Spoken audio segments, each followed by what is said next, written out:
least for the next 2 months. Yeah, so I'm a farmer, so we have very similar lifestyles in that regard. Yeah, it's always nothing. Everything is always broken, and you always have something to fix. So, yeah, I mean, I wouldn't mind doing. I mean, it probably sounds super naive saying this, but I wouldn't mind doing some farm work. You know, lots of hands in the dirt, lots of sunshine, lots of physical labor that keeps your body moving, sweating, all that good stuff. Seems really worthwhile. Plus, knowing, especially if you're doing it right, knowing you're creating wholesome food for the country, I think it's a beautiful thing. Okay, Kelly, Jay, how you doing? Oh, just super. It's Monday. Just started a fabulous week. Yep, it feels like a big one. Lots of moves happening. There's like the obvious, right? Yes. There's the obvious MAHA stuff. There's the trade war stuff. There's Macron getting caught with a bag of Coke. Oh, wait. I missed that one. You missed that? Yeah. Oh, so funny. Yesterday, they were, it was Macron and like 2 other world leaders. And the press sort of like came into the room they were hanging out in unexpectedly. And there was a baggie on the table and a spoon that got quickly swiped away. And they like played it off, and like Macron sort of looks down, sees the bag, and like scoops it under and just sort of like gives a smile. But it totally got caught. It is obviously a bag of Coke. They had just met with Zelensky, who's apparently a big enjoyer of cocaine. And yeah, it was just all over the place.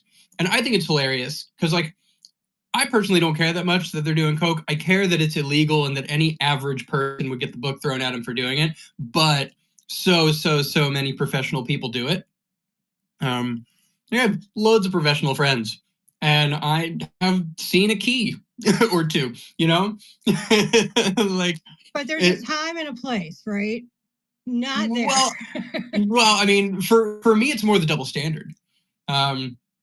Like they were supposedly having a little private time, just some world leaders talking, and I could honestly give a shit less as long as the things that they are discussing on behalf of their constituents is ethical and in their best interest. I don't have an issue with stimulants or mind-altering compounds done responsibly. It's the double standard that really pisses me off. And then, of course, the black market, which, drug prohibition just keeps drugs in the hands of cartels. It doesn't do anything really about demand or supply. So it creates a bunch of more problems than it solves, including not being able to assure purity. Though, of course, we know with food and medicine, you can't really assure purity even in the legal markets for things that aren't, mind-altering compounds.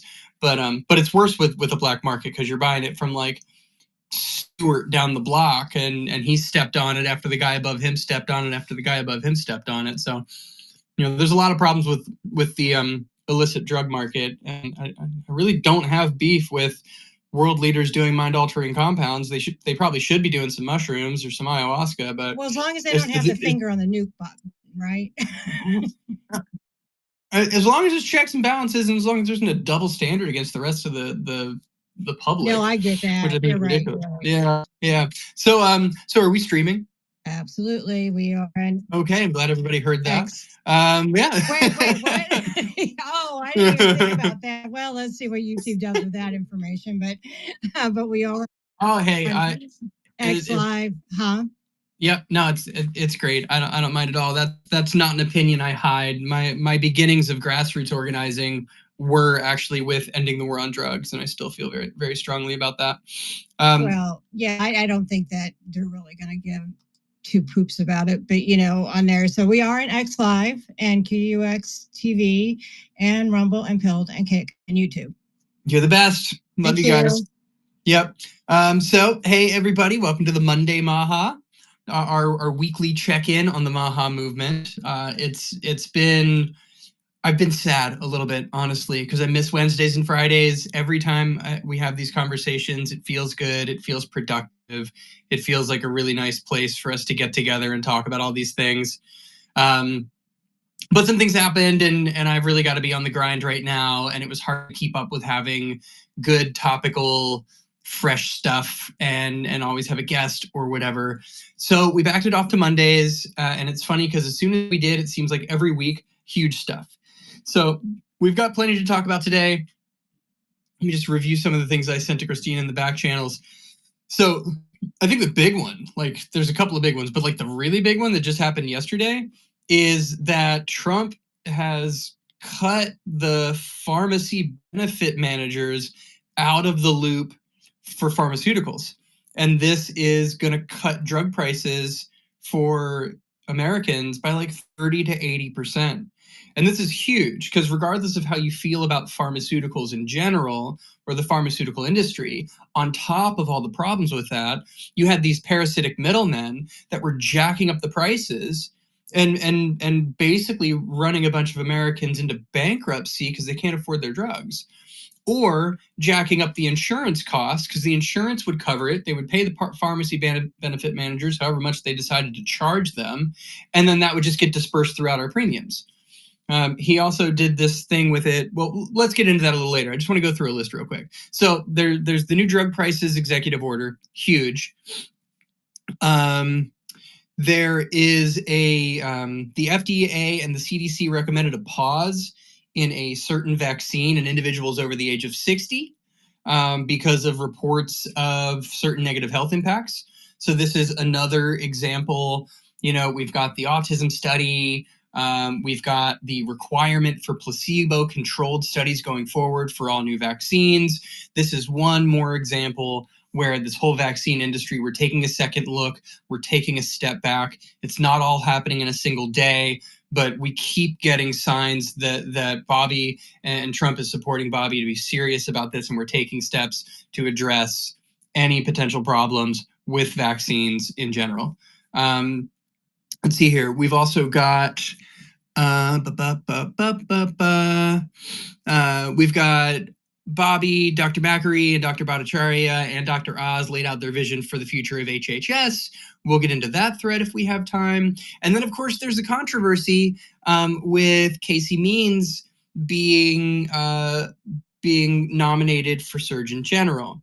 And I almost kind of want to get this one out of the way. I know there's a lot of controversy here. It feels like End Tribalism in Politics. The handle is End Tribalism. Had a really great post on this, I feel like.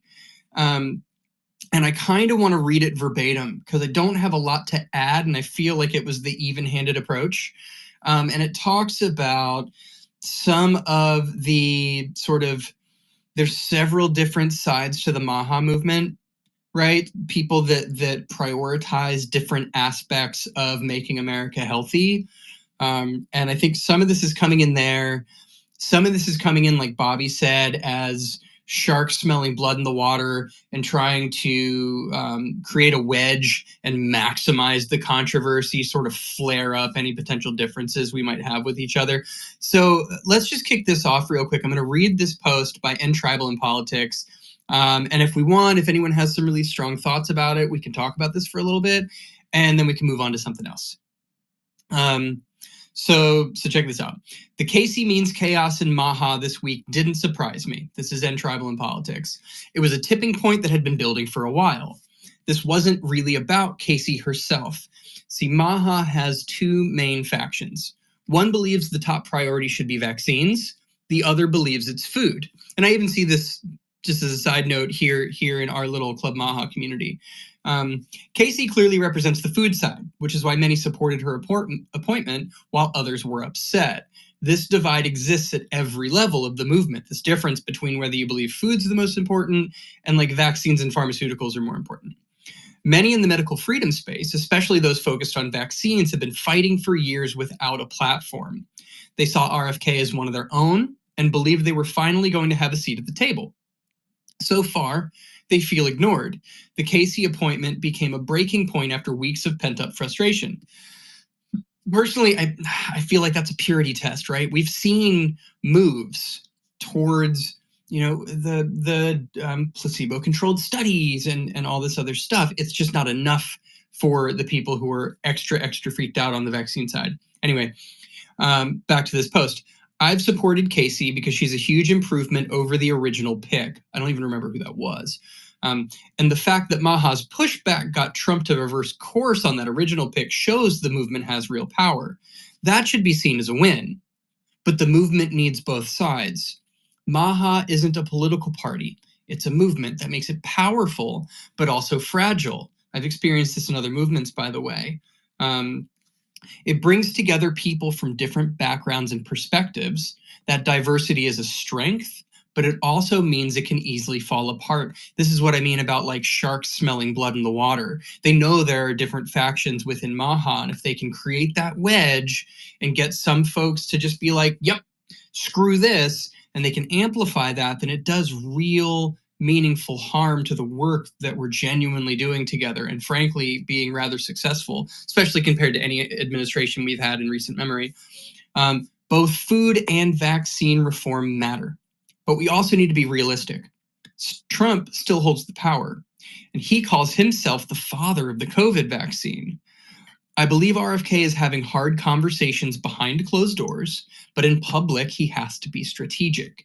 If you want to influence your boss, you don't do it by attacking him publicly. You find smarter ways to push change. That's why MAHA leadership needs to communicate better, starting with RFK and Nicole Shanahan. It seems like Nicole was misinformed or not looped in. That has to be resolved. Ideally, she would meet with the Means twins and talk through her concerns directly. I don't know if that's possible or if either side would be interested, but it sounds like they've barely spoken. That's going to keep being a problem if they do not start communicating with each other. This week showed how much influence MAHA has. In one of the busiest news cycles of the year, one of the top stories was Trump's pick for Surgeon General. Most people couldn't even name the last one under Biden. I couldn't. RFK has only been at HHS for 3 months, and already there's real progress. If I'm wrong, let me know, but it feels like every week something meaningful is coming out of that agency. I see that too. Still, if we don't find a way to reconcile the food and vaccine wings of the movement, it's going to keep tearing itself apart from the inside. And that's the whole post. And to me, and the way I sort of approach politics, especially movement politics, where you're building these broad coalitions and trying to find your shared values and shared initiatives, this nailed it. Like, I really don't have much to add to this, but I would love to hear what some other folks have to say if there are some strong feelings in the room, some strong thoughts in the room. Does anyone have anything to add to this post? I guess my only question is, why does there have to be division and why can't we do both? Well, I can sort of answer that. People. Like, individuals get really fired up about the thing they care about most. And a lot of people get so fired up about the thing they care about most that they can't conceive of other people that up until a certain moment they thought were on their team having a different priority stack, or saying like, I'm with you on that, but I find this other thing to be more important. So for me, I'm actually willing to take a concession there, even though I would rather not, and I would rather you get everything you're looking for. I'm willing to take a concession there because what my most important thing is over here. And then within that dynamic of people within one movement having different values and priority stacks, you've got agendas from the players that you're effectively working against. They need to figure out how to disrupt you. So they're going to try to find every surface area, every facet where you guys might disagree and use it to drive a wedge. It happens all the time. The mainstream media itself does it with America in general and other countries. But you look at this left-right divide. It was not so poisonous 30, 40 years ago. But the birth of 24-hour news cycles and the end of the fairness doctrine, and it just got dark fast. So these wedges, you have them even on, like, America used to be a team. We used to be on the same team, and then we started tearing each other apart, and that wasn't an accident. It was the flames were fanned. And I think the more you drill down, like, you can see this in communities too. Even in like local friend groups, you'll have that one muckraker who's trying to cause drama because low-key they love it. or because they're trying to get something and they want to play against other people to get what they want. That sort of shit just happens. But that's my take on why division. It's not like it needs to happen. It's more like reality is wildly multifaceted, so it's not reasonable to expect no conflict. Yes, humans and our ways, we really do need to learn to work together, take some hits for the team when we have to, and stick together and not let outside forces trick or manipulate us into being divided. So yeah, great take. Yeah. Also, I would point out that setting expectations in any relationship, realistic expectations, is healthy. If you have an expectation, like for example, that mRNA, the platform itself, is basically a weapon, which is what some of these people think. Any compromise on that is literally threatening the lives of like millions of people. So in their perspective, all the food issues and secondary issues are less important because their expectation is we have to solve this weapon. And so that becomes an overriding concern. Whereas if they had early on and throughout the campaigns, and they'd made not these promises to these people, but had said, oh yeah, food's also a big part of this picture. The healthcare is part of this picture. Not having wars where we blow bombs and it changes the entire atmosphere. You know, like all these things are tied into a holistic movement. But I think very early on that faction was directly spoken to as a separate faction the entire time, and their expectation the entire time, and what was said in conversations, what I would guess, according to like Nicole Sweet, is that they were very clearly given promises. And so that's not a good expectation if you don't want factional politics, to have one of the factions have like very clear promises, and then when those promises don't happen, they want to split off because that's it's like a binary yes or no choice. Whereas a lot of the people who weren't in that group getting those promises, they're much more moderate. They're like, oh yeah, we're getting these wins on this and over here. You know what I'm saying? Yeah, I do. And it's tricky too, because the phenomenon of campaign promises not being met isn't always just about a candidate essentially lying or blowing smoke up somebody's ass to get the vote.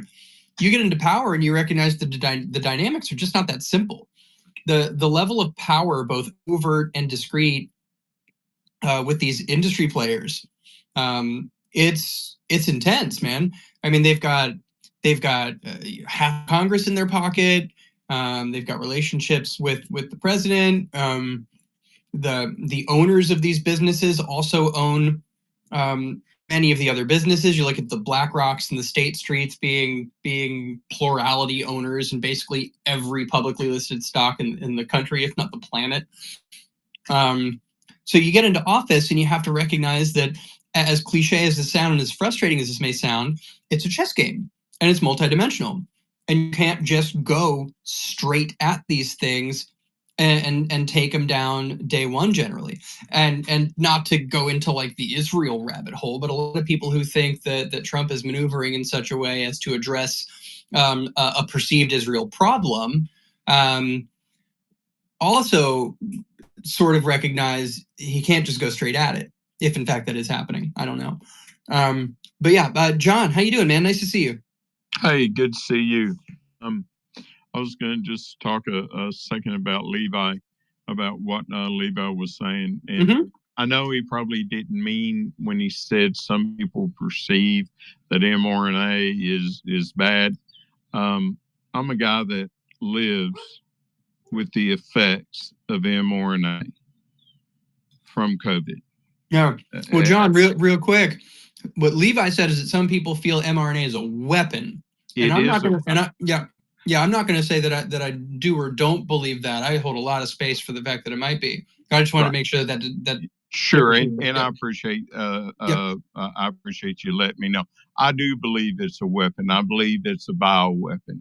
And in last summer, the Senate Select Subcommittee on COVID, basically, they didn't come out and say it, but they came very, very close to saying that they knew what the consequences were of mRNA. And so, in my opinion, it's a bioweapon. But anyways, also what Levi was saying, the division, and I think our country has gotten to the point to where we're not willing to work together. If you don't do exactly what I want you to do, then I don't want to have anything to do with you, and I'm going to shut you up, and I'm going to attack you, and I see that all the time in spaces, or not necessarily in spaces, but in groups where this guy may say something and someone disagrees with him and they're going to attack him. And I think that's a lot of what our society has become. The MAGA movement is a wonderful movement. And the conservative constitutionalists is a great movement. But there appears to be that if you don't agree with them 100%, then you're a bad guy. And I wish that there was a way that we could come together and pull the boat in the same direction. I'm a constitutional conservative, or constitutionalist conservative.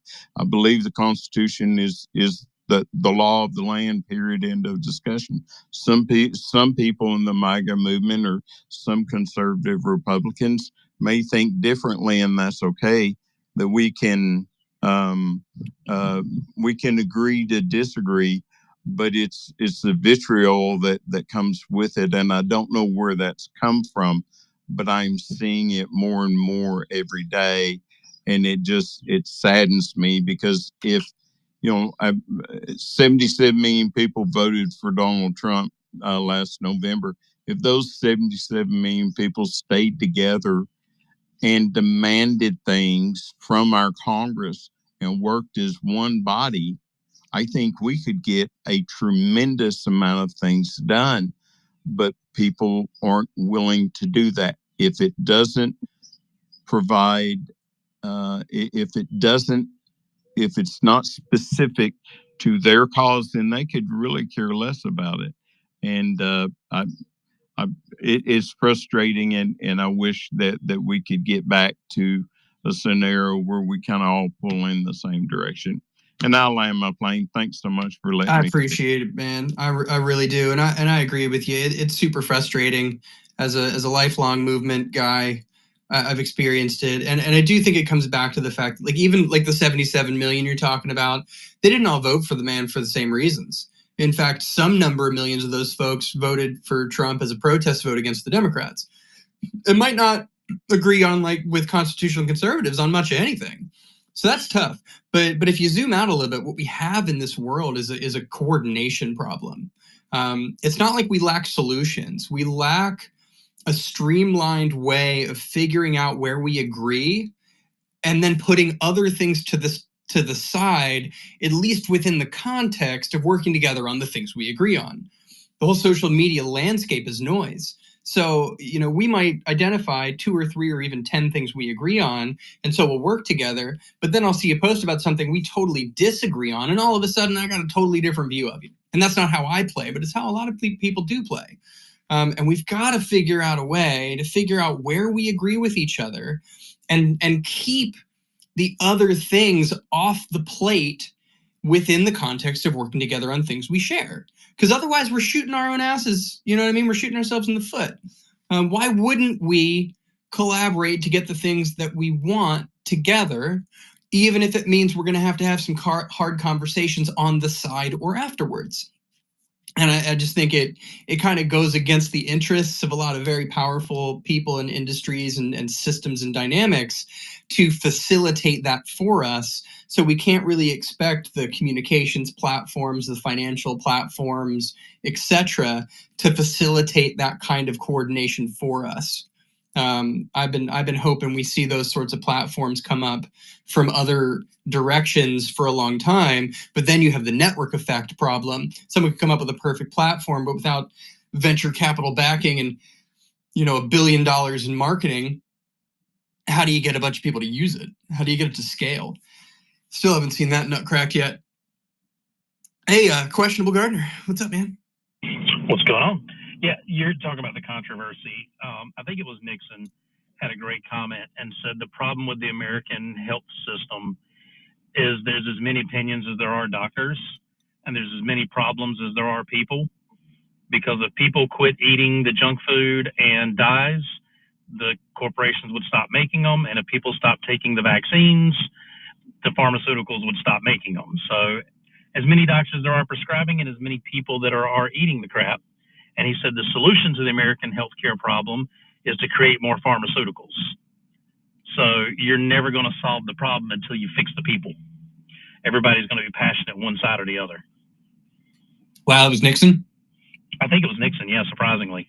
Yeah, and it doesn't surprise me that it was that long ago, right? Because Eisenhower was the first president to say anything really big about the military-industrial complex, for instance, and that was, Jesus, like 70-something years ago.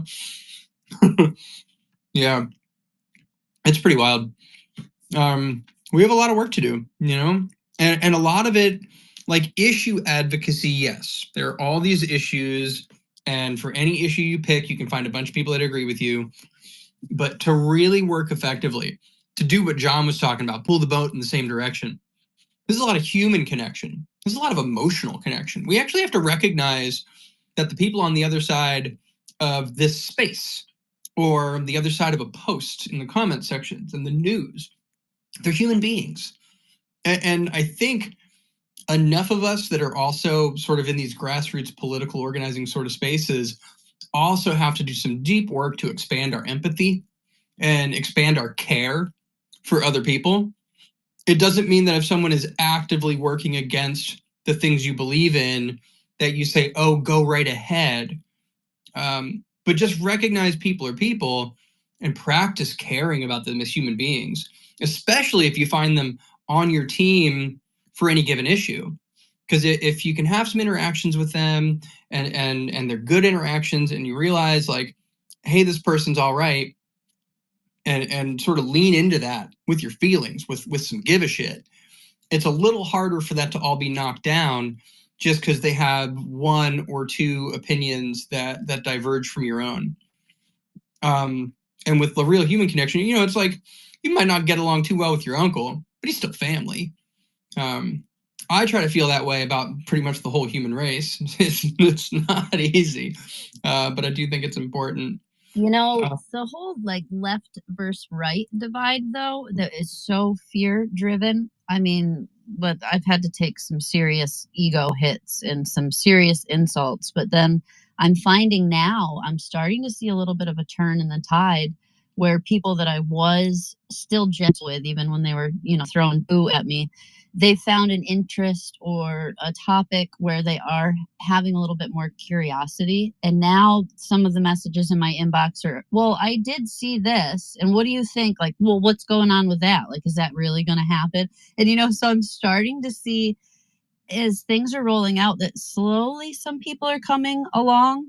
I watched mainstream media recently, and it hasn't improved wildly, but I've noticed a slight improvement in their coverage as well. I don't know if that's just me or my wishful thinking, or if anybody else has kind of seen that, but coming from somebody that was literally disowned by family members over politics, I'm getting along with those family members now. Now we're joking with each other. Now we're teasing each other. Now we're kind of touching on different issues. So it's giving me a lot of hope to see that part of the tide turning a little bit.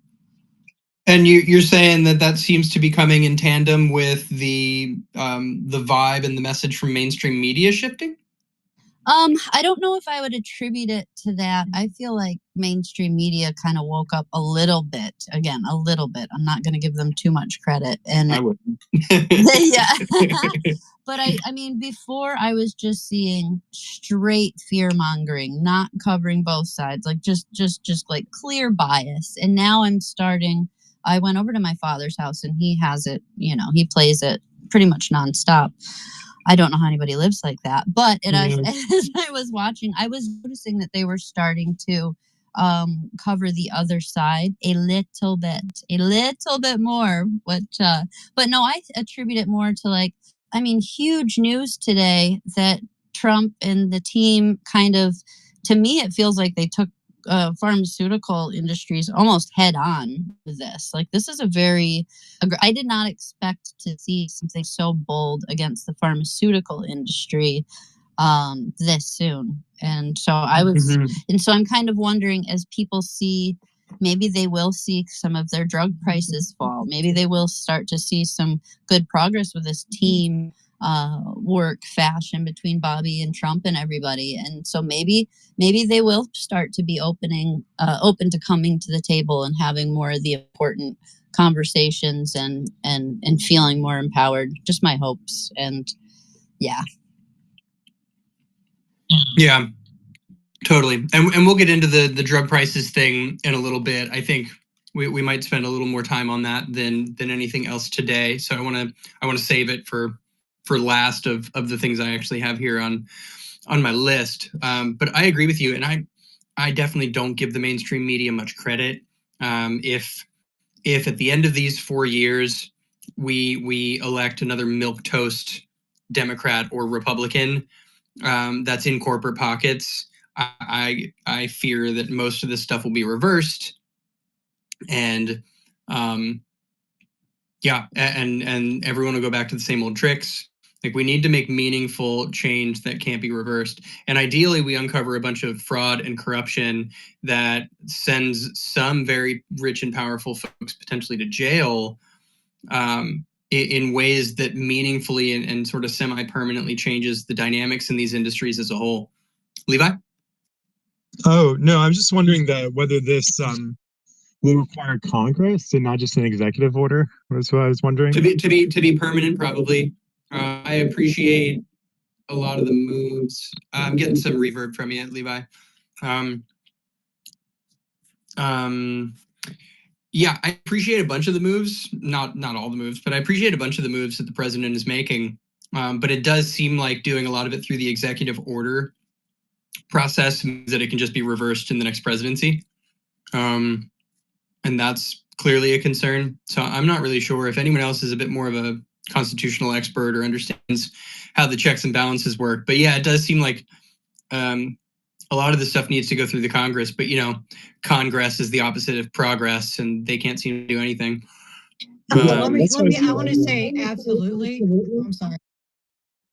Oh no, you're good. You're good, Kelly. Jump in here. Levi, we're getting some reverb from your mic. Anyway, yeah, Kelly, go ahead. No, that's absolutely right. We're very, very frustrated with Congress because these executive orders do need to be codified, or they can be flipped, and we need to do this as soon as possible. They're dragging their feet. I think we passed, I don't know, I think it's 2 bills so far. And what they're doing is they're writing up legislation for these executive orders, and then they let them sit just so they could say, look, hey, I did something, right? Mm-hmm. And they're just letting it sit. And it's definitely, and that's one of the projects we're working on next with America Mission, is holding Congress accountable. And these bills sit in the committees, right? And they just go nowhere. So we're going to be making a big push of getting these things codified because, it's a big problem. Great. Kelly, I would love for you to connect a little more with Levi here. And for anyone who's new, Levi here, Levi Leatherberry, is the chair of the We the People Party. And their big push, if I understand correctly, for the midterm elections is going to be down ballot. There's like 9,000 uncontested elections in this country down ballot. But it's an independent, like a nonpartisan independent party that has ballot access in like 5 or 6 states now and is working towards ballot access in a bunch more, which means that statewide, in any state We the People Party has ballot access, they can run a candidate in any election in the state. And part of holding Congress accountable is making them fear for their jobs. If they're not going to do the work, then we need to give a meaningful threat to their position. And I would love to see that happen from the independent movement. This is really our opportunity to throw a very powerful wrench in the uniparty. And of course we have sort of a powerful wrench in there now, but like we're talking about here, if a lot of what's being done is reversible because it's happening through executive order, then they're probably just hunkering down and hoping they'll survive for these 4 years so that they can just come right back. And we can't do that. it kind of reminds me, because I'm dealing with all these gut issues, it reminds me of candida, because you can address a candida overgrowth, it's like a yeast overgrowth in your gut. But if you don't really knock it out and rebuild a strong microbiome, it comes back with a vengeance. It will just bide its time. And we've got a similar infection in Congress. So yeah, I would love for anyone who's interested in independent elections, independent candidates, and effectively taking on the uniparty to go and follow Levi, follow the We the People Party, reach out to him in the back channels. We've got a shot here in the midterms to make them really fear for their grip to power. And I want to see that happen. We've got to do it. Also, for anyone who is new or hasn't been around for a little bit, please join. If you click at the top of the page, you'll see the Club MAHA community. Please join the Club MAHA community. You'll get notifications every time we go live. It's a great place for us to post all the news we're seeing. I'm working 80 hours a week, so there's only so much of that I can do, but I try to share good links into the community.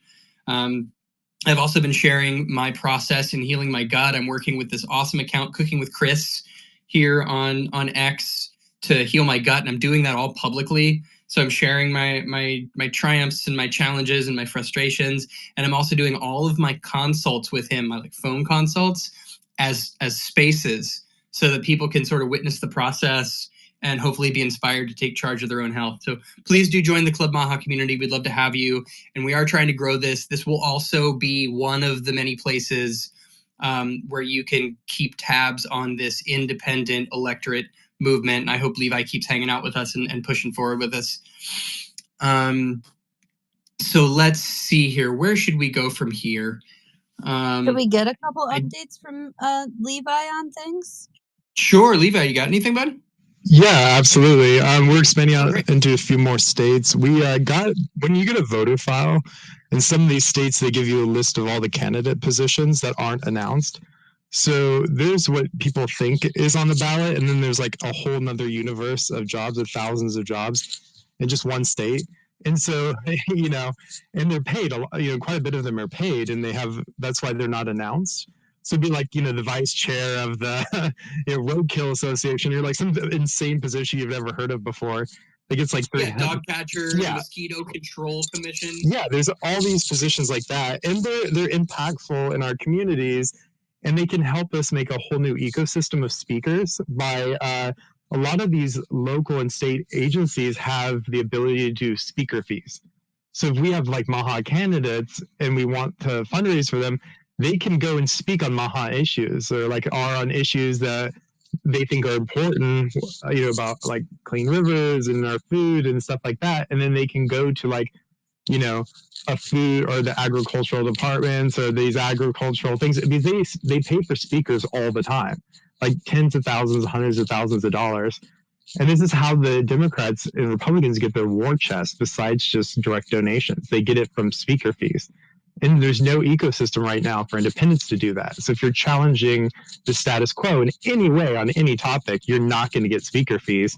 And so by creating that, taking what was used as the circuit for training and for speaker fees for DEI consultants, where they'd go around and give speeches to any organization, if you reverse that and use it for liberty and to empower the citizens by having them get paid to talk about good topics and decentralization and running for office and all these other things, then you create a financial ecosystem where we can be independent financially as well, where we don't need big donors to run in every race. We can run these races and just have local authorities giving them a fair shot to have their voice heard. And so we're working on that.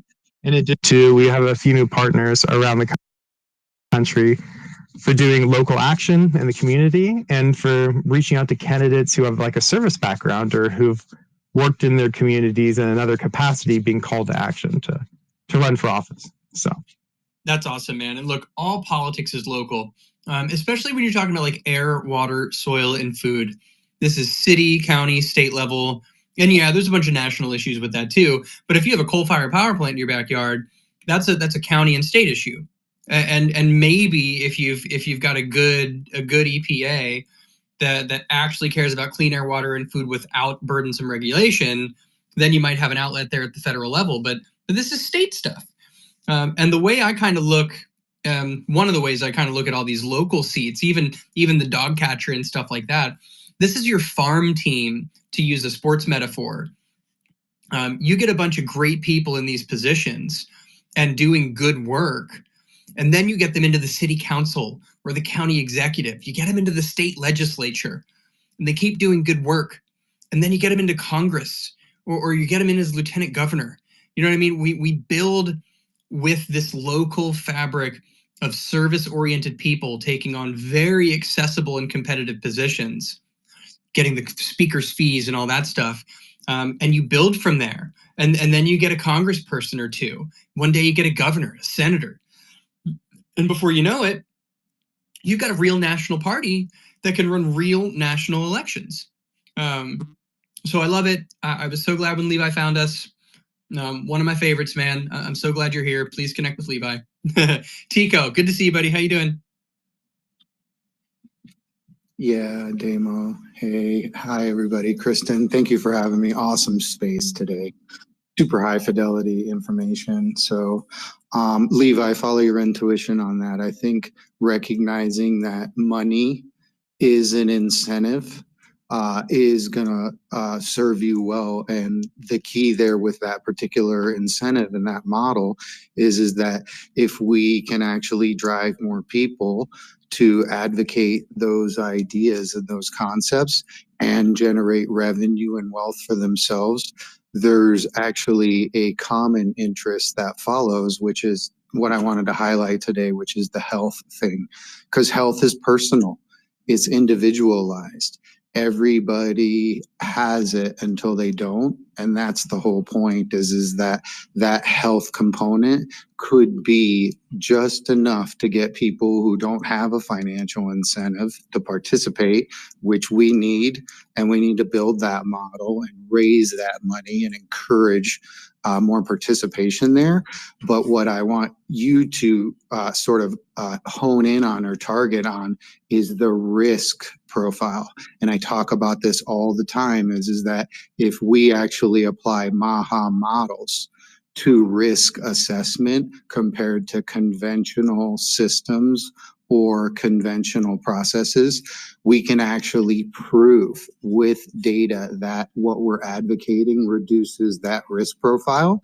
And let's talk about health. So it's like, hey, an individual's health is so personal that if we can do things like educate them on how to eat better food, how to reduce their exposure to maybe vaccines or chemicals or other things, that is going to end up impacting them personally.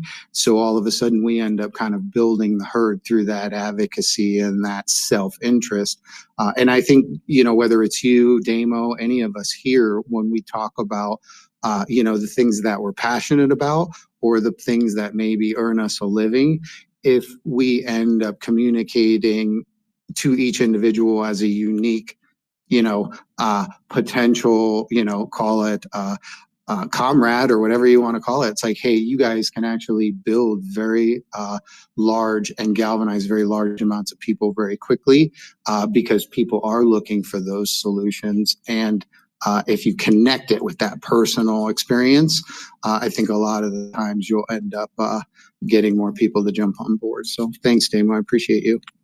For sure, man. I appreciate you too.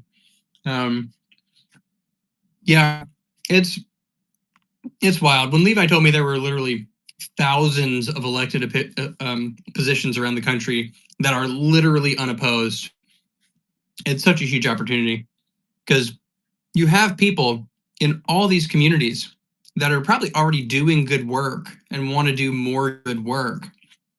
And what better way than to get them into a paid position to do so that's also elected, so it gives them a title, it gives them credibility, it gives them agency, and then they can speak in an official capacity while doing this good work. And I might add, Damo, in my opinion, we need more mentors and less teachers. So that could be a model we could pitch is don't be a teacher, be a mentor, because a mentor has a buy-in. A teacher kind of is just a paid contractor, more or less. I kind of like that, man. In my grassroots work, I've always tried to operate as a mentor. And I don't even know if like mentor is always the right word, because I don't want to pretend that I'm like the expert. Often I'm flying by the seat of my pants, just like the rest of us in a group. But it's always just trying to lift each other up. And I do it very consciously. I'm like, I love when you guys come back to these spaces again and again, and I can get you on stage and get you talking, because you all got so much goodness to share. And then you hear it from each other. And that sort of makes us all feel a little closer. And as we get more of a mission focus, which I am hoping will happen over the coming months, we'll have more to sink our teeth into, not just to talk about, but to do. We will have already created these relationships with each other. And you just never know who will see you and recognize you're working on something that they actually already know a lot about.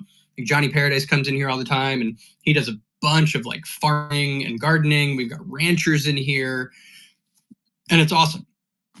And we can really support each other and lift each other up. There's sort of a mutual mentorship that can happen in a very healthy grassroots community that I love to see. And we can build that sort of framework as we bring people in and get them into positions.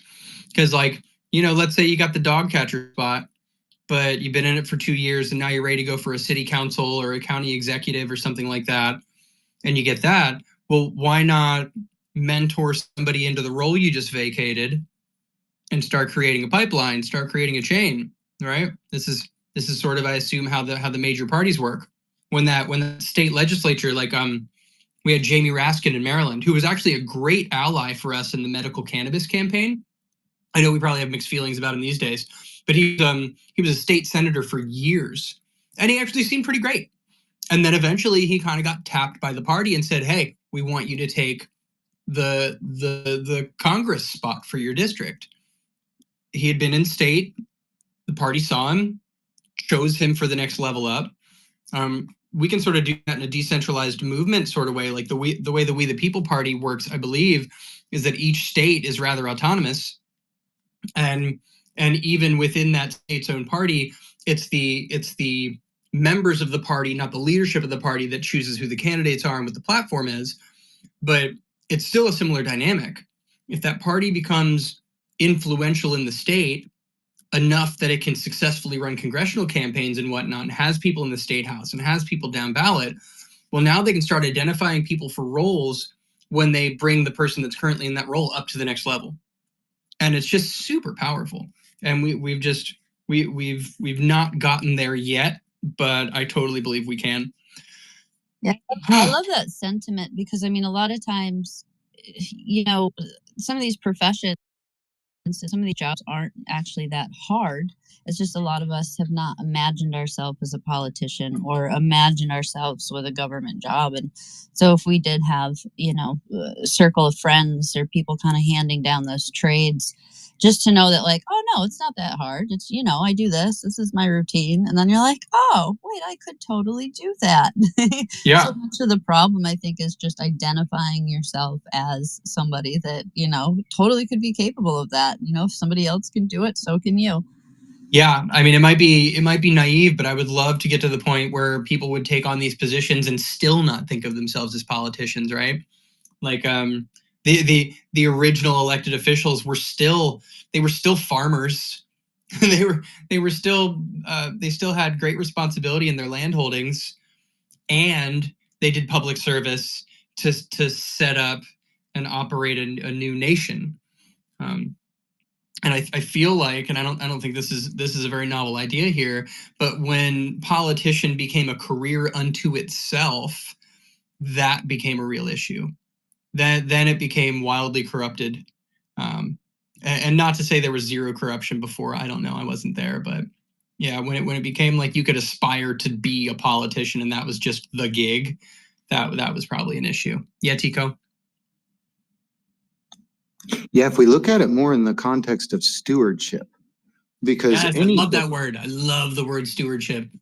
And that's what farmers, and especially legacy and generational points of view and models, really espouse. Even, call it the Warren Buffett effect, the long-term investor. the buy and hold, the people who actually invest in the things that they participate in. And if you guys, want to be, frank about it, is our markets are actually growing, and theirs are either stalling or shrinking. So I think that in itself is a good indicator that we're on the right side of the market or the bell curve, but history too. So no matter what profession, if we look at it as stewardship versus political pandering or politicians, which is a little bit more my team versus their team. It's like, actually what we're trying to do is we're kind of being like a good management team where we go in for a certain amount of time. So there is a shelf life. We improve the ship and make it a more functioning institution or system. And we pass that training and that education down versus covet it and try to control or hold on to it, and sort of stymie the next generation's opportunity for new markets. So it's like, hey, it's a little selfish. It's very entitlement. It's very old model, and it's worked really well. But if we look at, stewardship of the government as part of our message, and we say, hey, we want to give you more freedom, keep more of your money, and reduce the risk profile, now all of a sudden we could build consensus and actually galvanize people around ecosystems versus individuals. So it's like, yeah, now whether you're the dog catcher or not, we're going to try to convince you it's in your own interest to adopt these models that we're actually telling you your constituents or your customers are actually demanding. So keep doing it. I think keep growing and keep doing these things for sure. Yeah, totally. This might sound a little radical, I don't know, but I've had the sense, at least for like 15 years, ever since blockchain became a thing, that the way we've been doing government, the way we've been doing state governance, it's kind of outdated.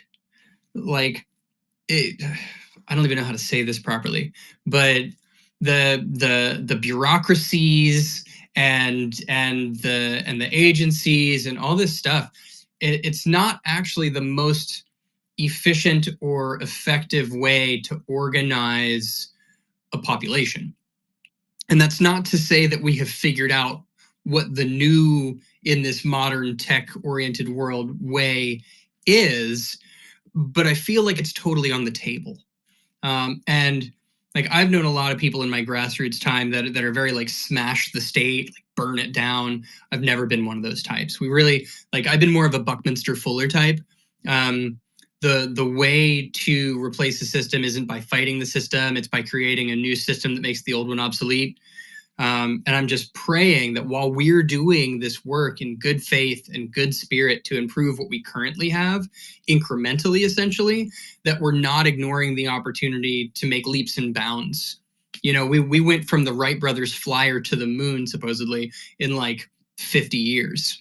And I don't see why we can't do the same thing for social coordination systems and governance systems and things like that. Yeah, Levi? Yeah, I have to head out in a few moments here on the hour, but what I was going to say to that point is, yeah, we need states to be the laboratories for democracy. We need different good ideas that maybe something that works in Portland or Texas to be able to share those ideas and go, oh, this really worked for us. And have leaders at the local and state level who can share ideas across all 50 states and create a vibrant system of solutions to the problems that we all have. The thing is, we can't do that right now because everything is top down. So not right or left, it's top down. And even Vivek Ramaswamy, like whether you like him or not, his polling has shown that in his next race that's up and coming, this language of not right or left, top or down, he's using that in all his marketing, because even the right-wing or left-wing Democratic or Republican parties are acknowledging independent rhetoric does best. It polls best, it has the widest appeal.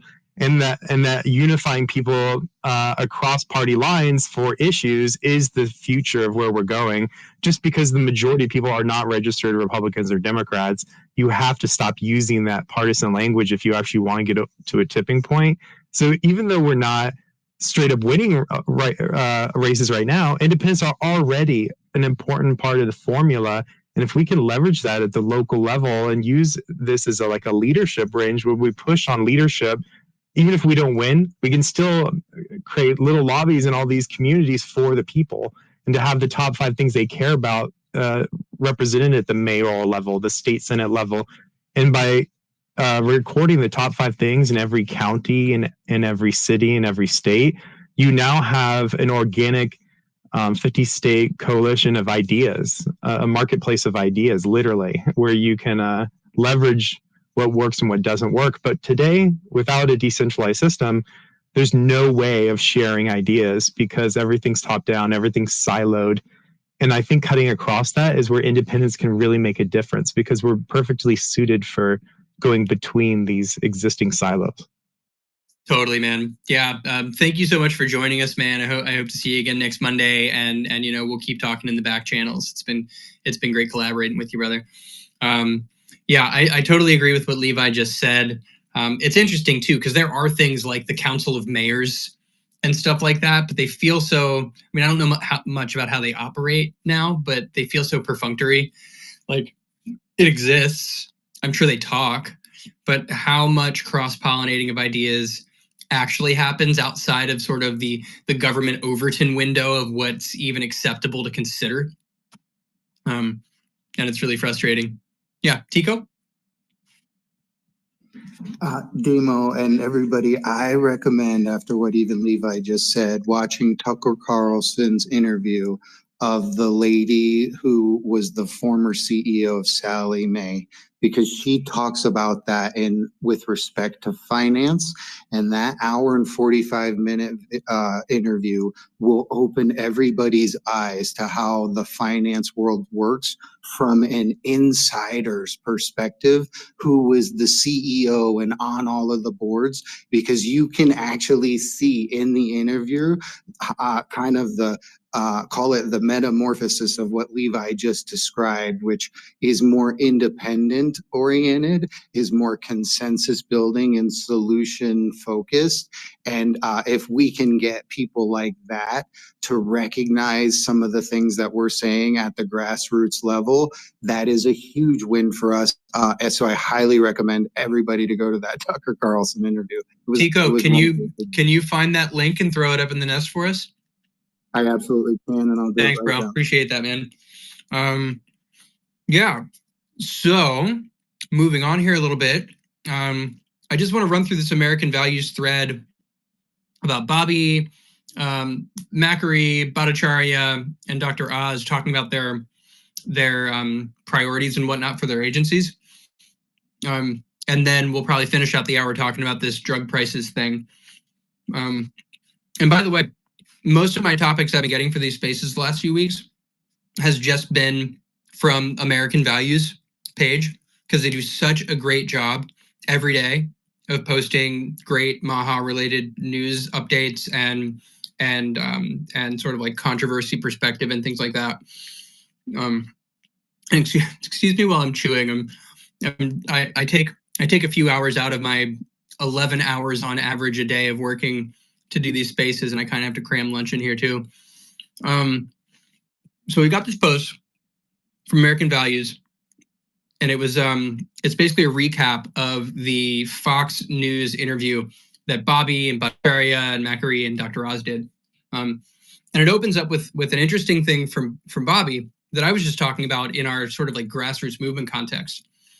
RFK opened the interview with Bret Baier by highlighting how uniquely close his relationship is with the heads of his agencies. We're friends. We go to lunch together. We stay at each other's homes. We vacation together. We're also aligned in our vision. Friendship is based on shared values, and that's the strongest bond that holds people together. And this goes back to what you were saying, John, and what you were saying, Christina. If we can identify our shared values and develop friendship around it, it makes those friendships resilient. So he continues, we all share a vision that's been a lifelong vision for all of us, which is to make our country healthy, to have evidence-based science, and to have gold standard replicable science. So the men around the room, they went around the room, each outlining their agency's goals. Dr. Macri went first. We want to focus the FDA on cures and meaningful treatments. Imagine that. And he hits a point that I've wondered for a long time. Why does it take 10 years on average for drugs to come to market? Not only does that mean that they can find something that's potentially very impactful, and it takes 10 whole years for people to be able to use it, it also wildly inflates the price, which means only these giant corporations can afford to do it, because when a small team finds a potential drug, they need to essentially, pardon the harsh words, but they kind of need to whore themselves out to big money just to get through the process to sell the drug. And then, it's corrupted from the start. Why are we blaming children for being sick and not looking at our food supply? Why are we thinking it's a willpower problem as we watch half of our nation's children with belly pain or attention deficit disorder on medications? Willpower, of course, does play a role here, but it's a systemic problem. We're being told what's healthy and what's not healthy, and we're being told wrong. And as many of you know, parents being browbeaten into giving their babies like 26 injections. Like, is the human organism really so flawed and weak that we need to inject 26 different drugs before the age of 1 year old? Is that true? I don't know that that's true. Dr. Oz went up next. And by the way, I feel silly for this, but so Dr. Oz is the head of CMS, and I don't know what that stands for. So if anyone knows, let me know. But he says, our goal is to put health back in Health and Human Services. There's a quote from Hubert Humphrey. He says, it's the moral obligation of government to take care of those of us at the very dawn of our lives, children, at the twilight of our life, the elderly, and those living in the shadows. That's our focus. Quality of life at all levels. Nice quote. Let's see him back it up, but very nice quote. It's your patriotic duty to be as healthy as you can. That's interesting. And it's our job to help you get there and make it easy to do the right things. I really like that, because especially what you consider about what Bobby's been saying, that like 70% of our nation's youth don't even qualify for the military. Not that I'm super huge on the military personally. I'm very non-interventionist as much as possible. If you're not even healthy enough to qualify for the military, that doesn't just reflect a public health crisis. That's a national security crisis. So I'm excited to hear those statements. And then we have Dr. Bhattacharya giving a quick overview of his top priorities at NIH and the recent ban of gain-of-function funding, which was another huge one that I forgot to even mention here. Banning gain-of-function, that's so massive. Because of course you got COVID, and there's all this other stuff they've been researching, and then, oops, it slipped out of the lab, oops. The mission of the NIH is to do research that improves the health and longevity of the American people. Simple statement. The NIH has not done its mission over the last dozen years. We're not going to allow scientists to play God.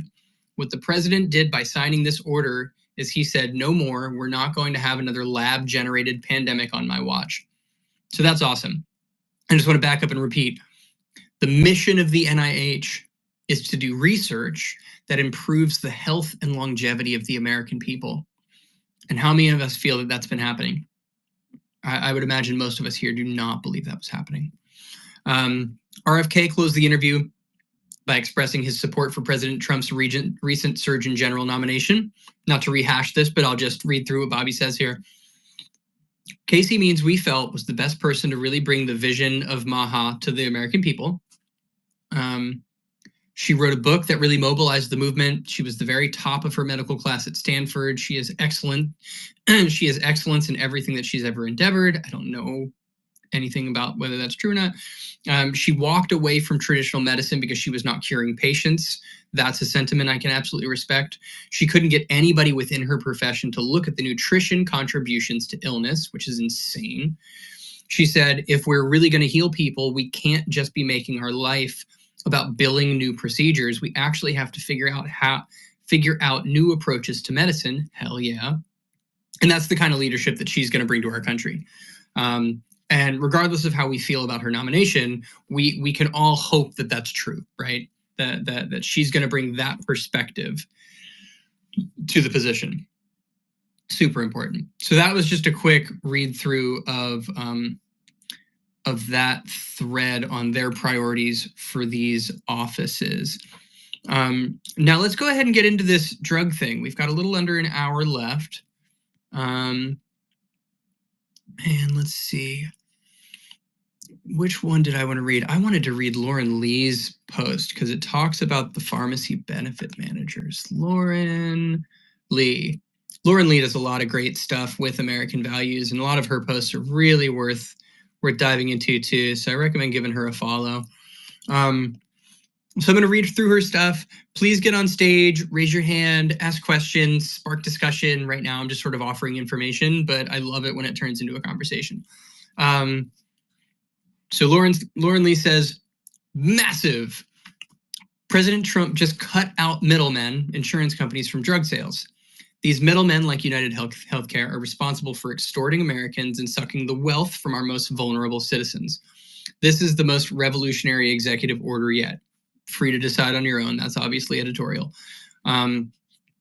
President Trump just announced a major healthcare reform that no one saw coming.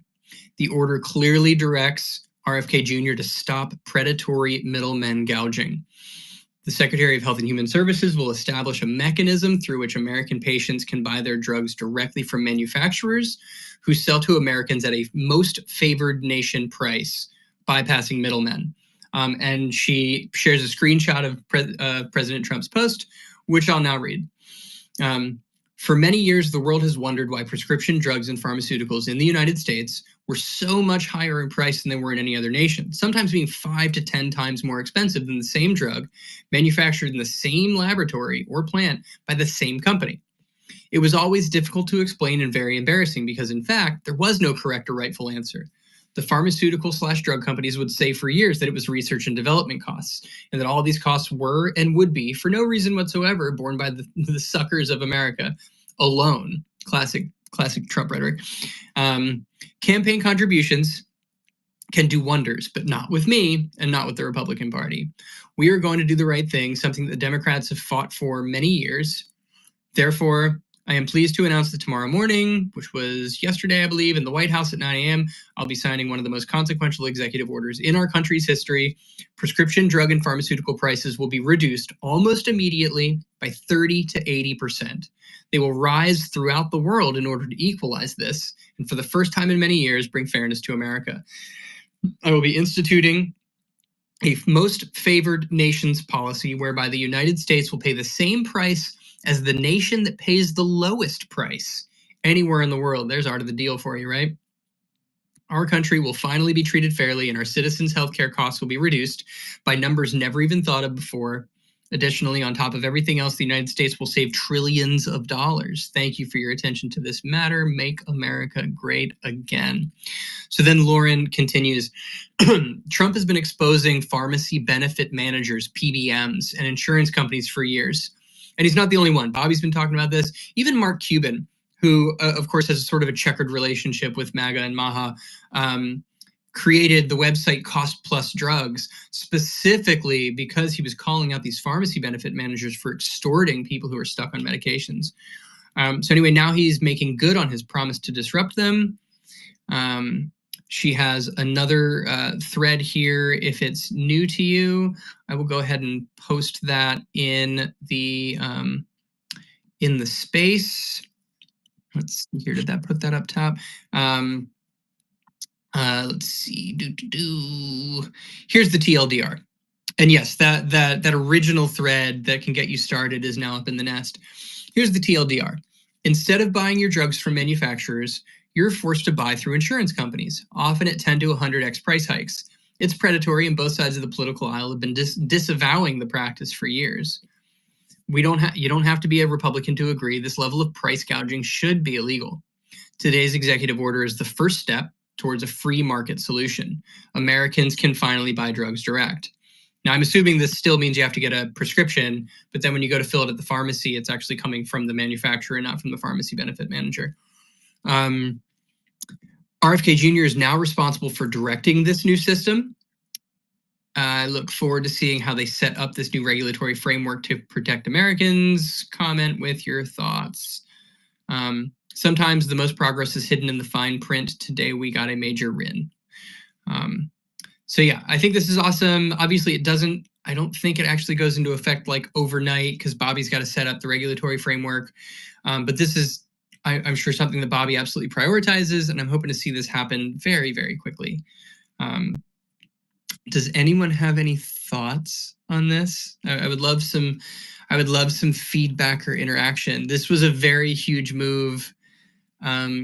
And I'm hoping that, even though, of course, we want to see people using fewer pharmaceuticals and seeing food as medicine and reducing the stress in our lives and all the other inputs, the heavy metals, the plastics, the EMF radiation, all that stuff to reduce our need for medicine to begin with. It's still so important to get the parasitic middlemen out of the way, to put more money in the pockets of the American people. This also comes at the heels of Bobby making moves to end direct advertising to the American people for pharmaceuticals. Now, we still have sort of the miseducation of doctors, so they're still going to be recommending things that might not be ideal. I wouldn't be a bit surprised if they make moves on that front too, because you got like, stop marketing them directly to Americans, stop gouging them through middlemen when they buy them, and now we have to get the actual medical system on board with going to food and like nutraceuticals. You want to reduce inflammation, let's talk about turmeric and ginger and regulating your sleep patterns and things like that. But these were all huge things. You're not going to get them overnight. Yeah. On one hand, I wonder, well, at first, first thing I think is about the elderly and these kids with chronic illnesses and asthma and, these medicines where it's just been criminal how bad these families have had to struggle to pay for medications for their children. So I'm really hopeful that this takes a huge weight off of thousands, if not millions, of Americans that and the elderly that are on such a limited budget but are actually forced to take these medicines in their older age. John, I saw your mic open up there. Feel free to pop in here any second. But yeah, but then also I wonder what it will do to the pharmaceutical companies and then the global trade as well. So it's really interesting that all that he did was say, hey, there's these other high income countries that are paying, 2.8 times less than we are paying.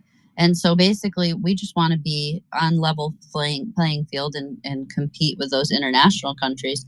But it's going to be interesting to see how the international drug trade kind of responds to this and imports and exports. And thought it was also interesting that he gave them a certain timeline, but then also said if they didn't follow along, they could even they could impose tariffs, but they could even limit them from exporting as well. So they're like really kind of drilling it hard and saying you're going to do this or else. And I wonder what the more global market, and I wonder if that's going to help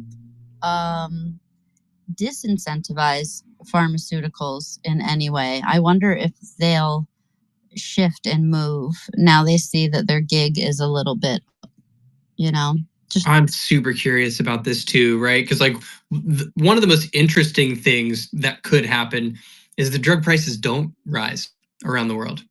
And I don't know what's going to happen, right? I don't really have a lot of insight into the pharmaceutical industry, especially when you talk about like the dynamics of international sales. But I have to assume to some degree these pharmaceuticals are elastic goods, meaning as the price goes up, consumption of them goes down. So if a lot of these countries were used to paying like basically nothing while we paid so much, and the price goes up there and people sort of say, well, maybe I just won't, maybe I'll find another solution, then maybe they don't raise those prices. And maybe then those low prices like that low come down as well. But I am really curious. But then you marry this with what Marty Macri was saying about questioning why it takes 10 years to get a new drug to market to begin with.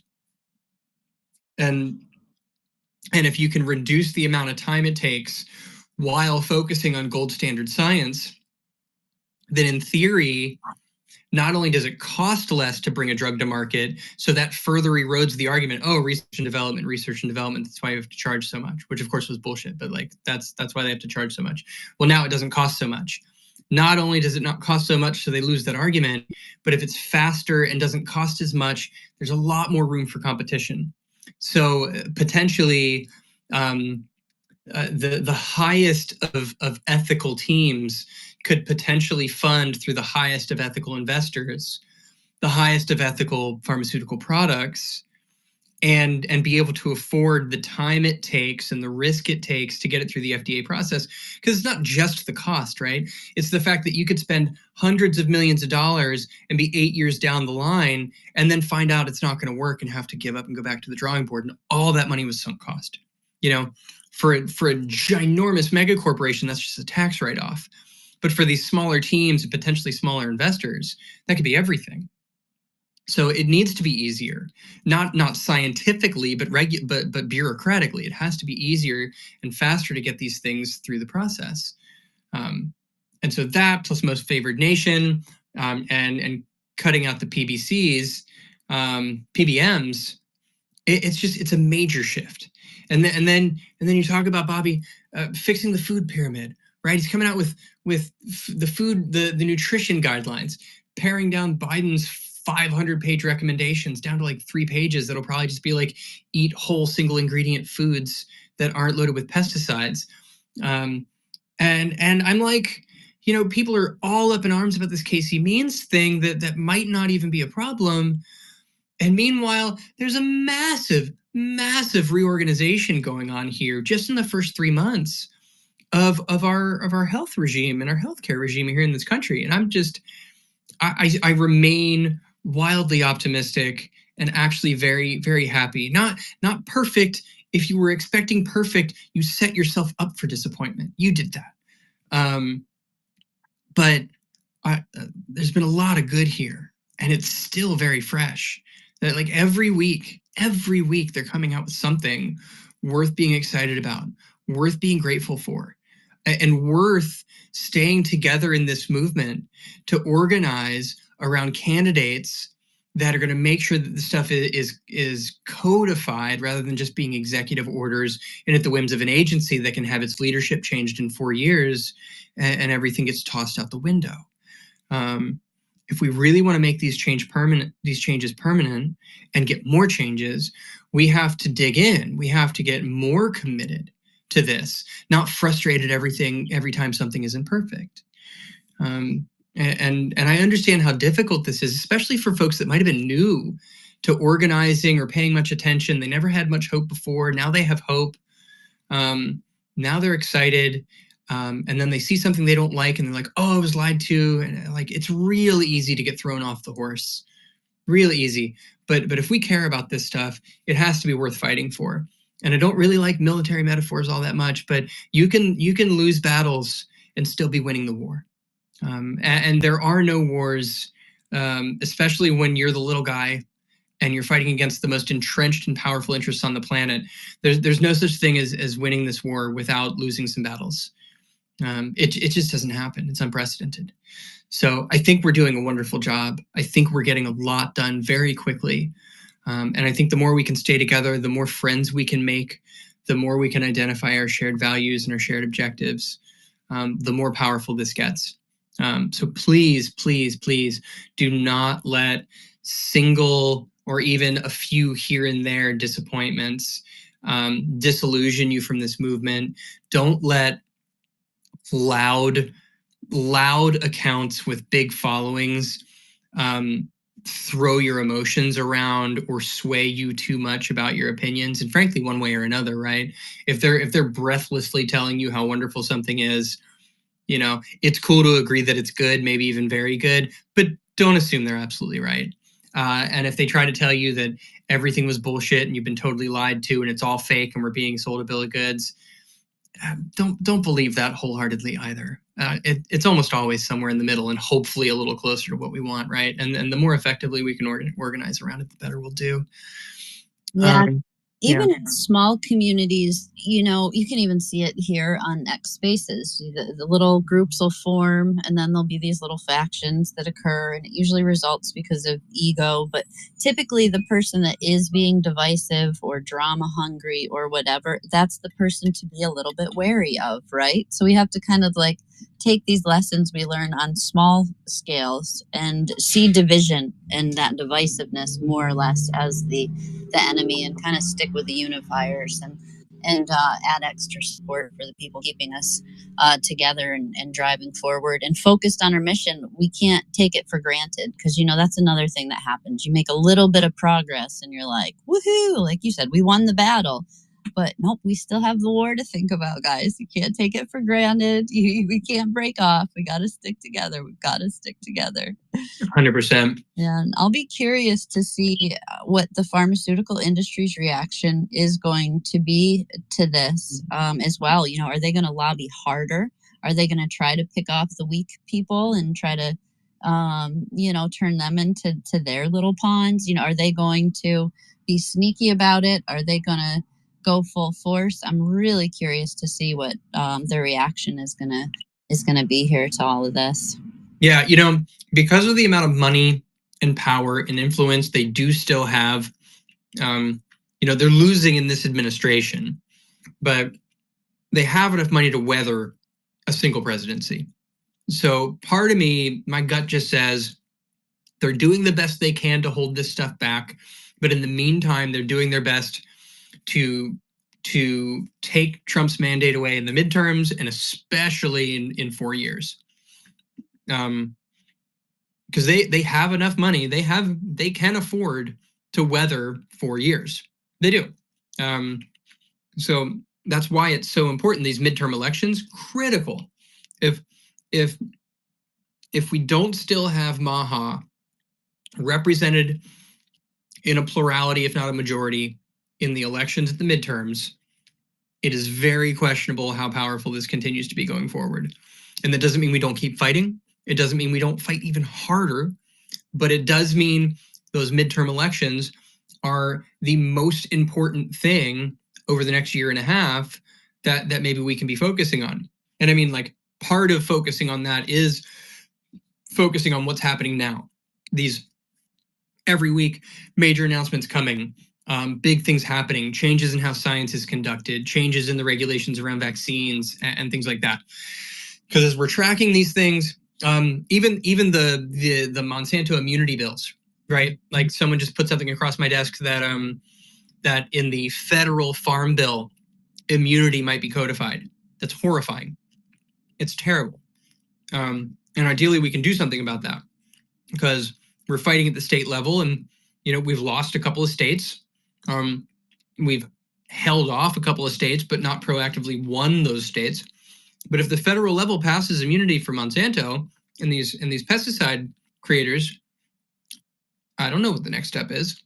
You know, getting Congress to pass a law that sort of reverts the last one. I don't know. So it's a multidimensional to multi-front war, and they will absolutely fight tooth and nail at every front they have. It was interesting what you said, Christina, about noticing the social dynamics and sort of like the manipulation dynamics in these small communities, because it's very similar, if not like exactly the same as what you'll see as you scale up. I was in student government at the University of Maryland, and I kind of fell into it. But I was a student legislator, and the most overwhelming observation I made was that even at the college level, this like basically mock Congress is exactly the same shit. You scale that all the way up. City council, state legislature, Congress, the Senate, it's the same. Little power cliques, and you know, you're coming into a position that already had institutions involved and power dynamics, and there's only so much you can do.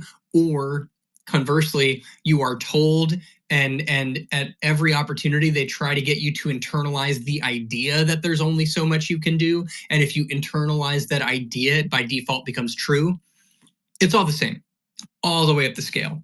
So I completely agree with you. Pay attention, especially in social media when you're in communities, at the little dramas that form and the people that try to like angle for position and are more focused on growing their following than being authentic with each other and forming relationships and trying to share valuable things. And there are examples of people that are very, very good at working social media and can grow an account very well and grow it huge while being authentic. I feel like they're the exception rather than the norm. My friend Ian Carroll, who of course has gone through controversies here and there, I experienced him for a year and a half just as like a social media account. And I'm like, this dude is covering a lot of really interesting stuff. And then I met him. And I've been fortunate enough to call him a friend now. And I've spent a lot of time with him on the phone and in podcasts and video chats and even in person. And he is legitimately one of the most genuine dudes I've ever met. It's almost savant level. I do not know how he does such a great job at building a social media following and just staying a homie. It really blows my mind. But he feels like the exception, not the norm. A lot of folks, they work it because they know how the algorithm works and they know that controversial stuff will get more eyeballs. And so they will push the controversy and they will relish or at least embrace the idea that if they are abrasive in the right way, that it will rally a base and grow them quicker.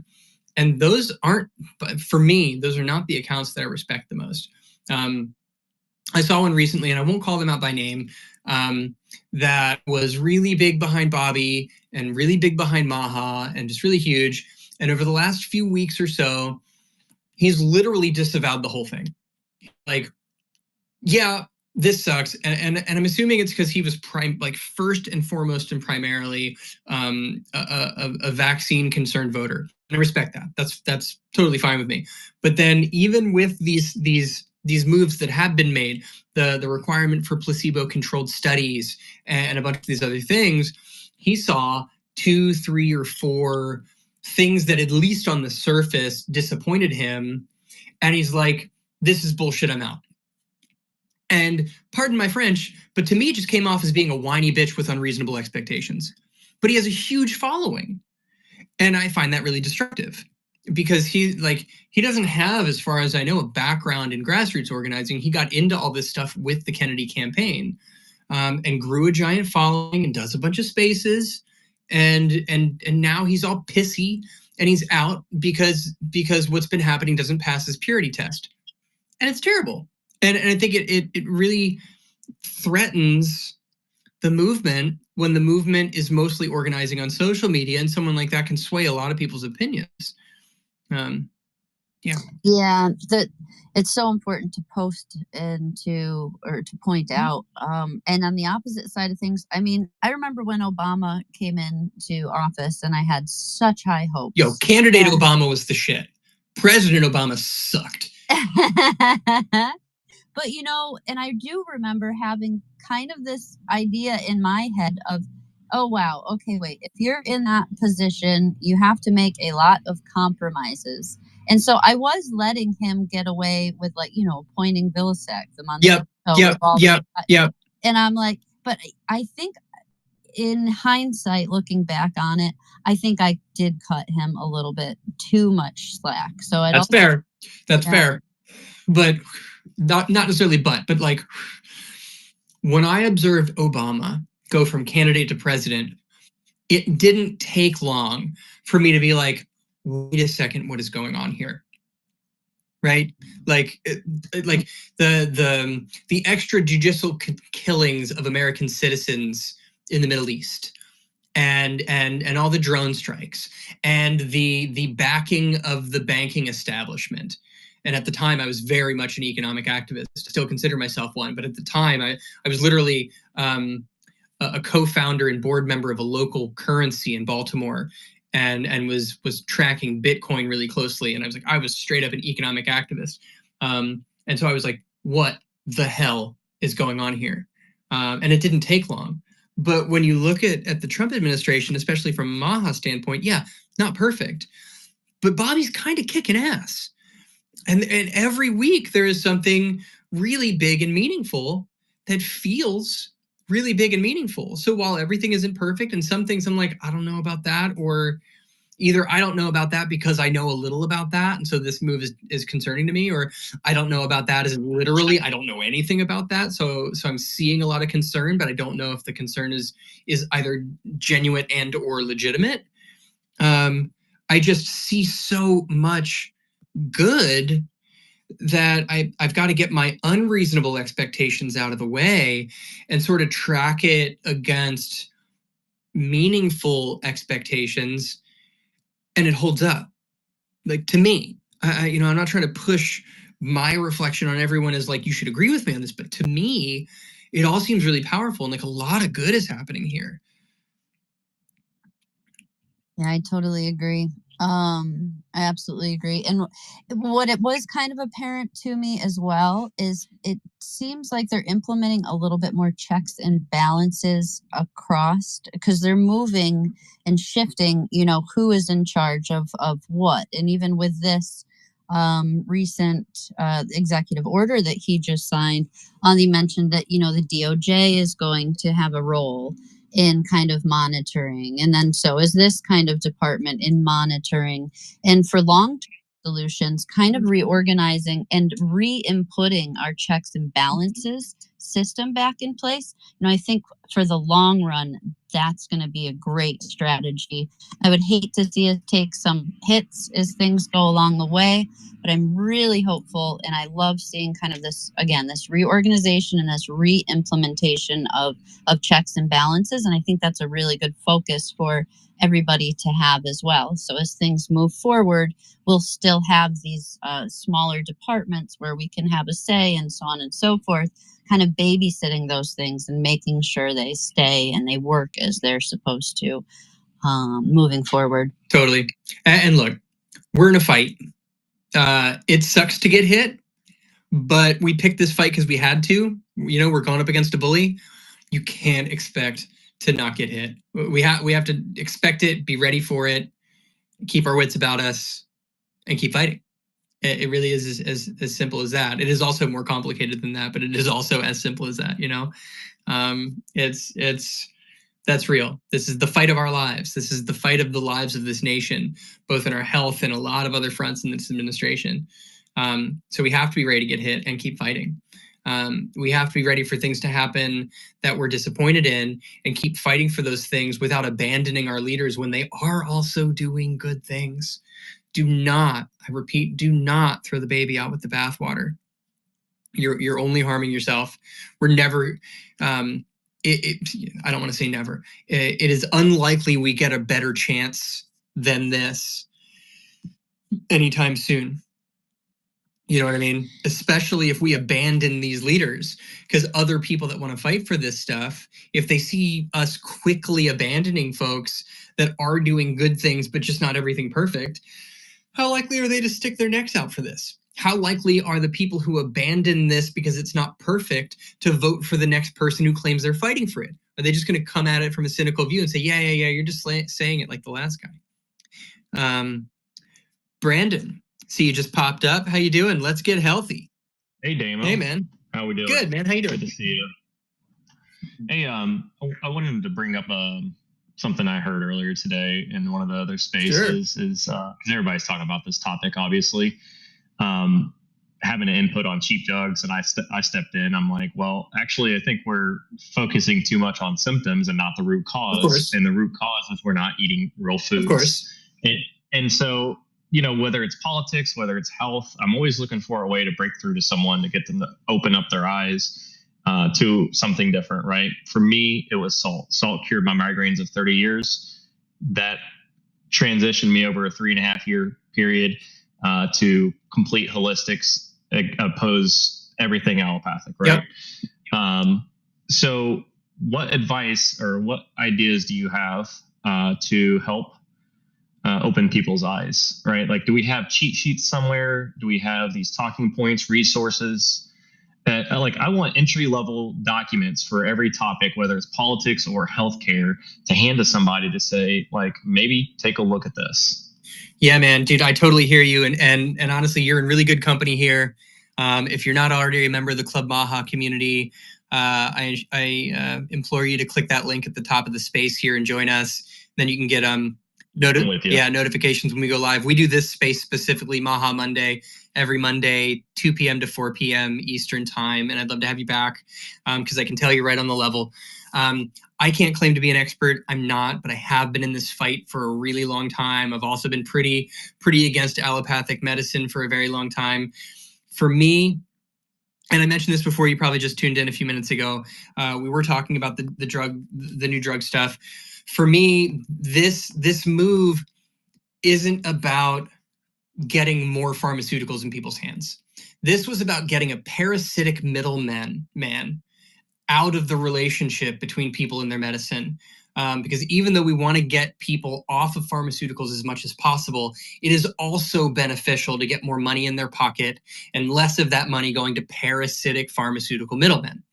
And I think we are going to see more moves in this administration on multiple fronts, right? Including within allopathic medicine, better science around allopathic medicine interventions, pharmaceutical drugs, to make sure that they are meeting rigorous science.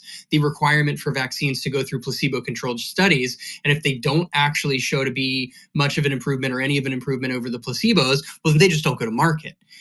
So we're seeing moves towards at least making sure the pharmaceuticals that are offered to us are better. But you're also seeing moves from Bobby to clean up the health guidelines, the nutrition guidelines. I don't know if you know about this, but the guidelines he inherited from the Biden administration are almost 500 pages long and basically inscrutable. And he plans on coming back with a new nutrition guideline that's just a few pages long. And my assumption is it's essentially going to say, eat whole foods, get plenty of healthy fats, get sunshine, get exercise, fix your circadian rhythm. My personal advice to people about nutrition and medicine and things like that, as much as possible, stop eating at restaurants unless you've done the research and you know they're clean. And a good cheat sheet for that, I don't know if you're familiar with this app, it's called Seed Oil Scout. If you want to eat out, get people to download Seed Oil Scout, get them to at least take a cursory glance at the places they're trying to go, because they might get some good information. And look for the ones that get the green flag. You're going to at least do better that way. There's also an app, and let me know if you're familiar with this one. It's called Yuka, Y-U-K-A. Do you know this one, Brandon? That one, I'll look it up real quick to see if I have downloaded it. So Yuka allows you to scan products at the grocery store, and it will very quickly, and it's not perfect, there's a couple of things that we in MAHA might disagree with, but it will very quickly show you if there are sketchy ingredients in the stuff you're buying at the grocery store. So if someone... Yep, I have seen that one. It's kind of along the same lines of that Bobby approved. And yeah, right? So you got Seed Oil Scout for restaurants. But he misses on others too. So, but, in general, they're all good. Yeah, so like Seed Oil Scouts for restaurants, and Seed Oil Scout even has like a product certification process now. Like Rosie's potato chips is on there, and a few other things are on there. But Seed Oil Scouts for restaurants, Yuka for the grocery store, to at least help you get better. But honestly, if you're finding people that they want to get healthy, they want to eat better, they're just daunted at where to start, the easiest place to start is to buy produce, right? Buy the ones that want to get healthy, I got them covered. Yeah. If somebody wants to get better, we're good. I'm a carnivore myself. I bodybuild it too at times. Mm-hmm. Like, I understand how to do that. I can absolutely help them reach their goals. It's when they're closed-minded, they're not hearing it, is where I'm looking for, how do I just scratch away at this slowly? What's the tips on that? And that's where I'm really thinking that, like, I need to create like a PDF type of file, imagery that's just got something really plain, easily digestible. A freaking first grader could read it and understand it. And that's where we start. And I mean, like, for everything. Yeah, I feel like something like that might be good for those of us who are doing the preaching, the evangelizing. It's almost like our version of an Inconvenient Truth. Like, Albert made that climate change movie, and then his marketing tactic for it was to train thousands of people basically on how to give the inconvenient truth talk. And that could be very powerful in a MAHA context on like how to wean yourself off of pharmaceuticals, how to eat better, how to fix your circadian rhythm and deal with artificial lighting and all those sorts of things, your environmental exposures. But for someone who isn't even trying, right, you can't really expect the passionate evangelism to get through. My gut take, and this might be way off base, I don't know. My gut take is if you can get them in a conversation about what they're struggling with, if they feel like shit, ask them, like, what are they dealing with? What are their health symptoms, right? If their cholesterol is high and they're on statins, that's a whole conversation that you can sort of have the basic talking points of, did you know statins only actually arguably help the situation by like 10%? And actually over the lifetime, it's what, like kidney or liver or heart, like actually cause problems. And that, you know, a few simple diet changes could actually help you a great deal if you're dealing with high blood pressure. And, you know, diabetes, that's just carbs, dude. You know, diabetes is carbs. Maybe try carnivore if you've got diabetes. Maybe your doctor's full of shit. But like specifically when you're talking about the demographic of people who just don't care, they're not even trying. This evangelism style, or even the concerned friend or family member style, isn't necessarily going to help that much. It makes me sad, and I'm not sure how to break through. If someone comes, I do. Okay, let's hear it, and then I've got some other stuff to say. I didn't want to cut you guys off, but I wanted to give you a little bit of a pushback because even if you get curious enough to do the research, it gets daunting, it gets scary, and then you have to do the secondary research to find the solutions, and now you don't know if that data is true. Right, we're drinking from the fire hose here. Even I struggle, and I've been in this for 15 years. Exactly. So I found a really fun way with the type of people you're speaking of, Brandon, is to lead with a solution. You know, now I brag about things that are kind of working for me. For example, this mushroom, the 10-in-1 mushroom coffee I tried out. Oh, amazing. It's replacing my coffee now. You know, my mood spikes are going. So I'm bragging about that. And I'm like, oh my gosh, look at this. And I've found that rather than running around telling people about, you're going to get plastic in your balls, stop using plastic